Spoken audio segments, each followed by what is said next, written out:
पिंपरी येथील दोन वाहनांच्या समोरासमोर धडकेत एक जण जागीच ठार। म्हसवड पोलीस ठाण्यात फिर्याद दाखल। पाहुयात सविस्तर बातमी। माण तालुक्यातील पिंपरी नजीक रात्री दुचाकी आणि पिकअप जीप यांच्या समोरासमोर झालेल्या भीषण अपघातात दुचाकीस्वार रंगा बिरा राजगे वय 30 वर्ष राहणार पिंपरी हा जागीच ठार झाला। सदर अपघाताची नोंद म्हसवड पोलीस ठाण्यात झाली असल्याची माहिती सहाय्यक पोलीस निरीक्षक सखाराम बिराजदार यांनी दिली।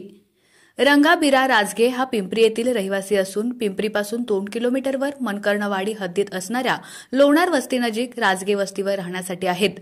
रंगा बिरा राजगे हे त्यांच्या दुचाकी क्रमांक MH11 AC 6931 वरून रात्री 9:30 वाजता त्यांच्या शेताला पाणी देण्यासाठी ते मोटर चालू करण्यासाठी पिंपरीकडे निघाले होते।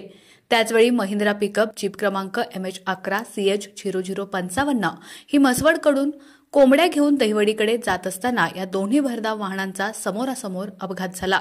या अपघातात दुचाकी जीपवर आदळल्याने मोठा आवाज झाला। या आवाजाच्या दिशेने पिंपरीच्या ग्रामस्थांनी धाव घेतली आणि अपघात पाहिला। यावेळी भीषण अपघातात दुचाकीचा चेंदामेंदा झाला। यात दुचाकी चालक रंगाबिरा राजगे हा जागीच ठार झाला। अपघातानंतर घटनास्थळी बघ्यांची मोठी गर्दी झाली होती।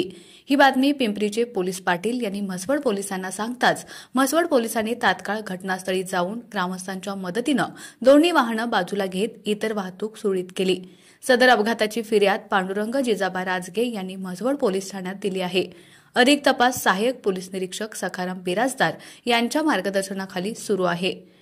आपला आवाज न्यूजसाठी एकनाथ वाघमोडे, दहिवडी।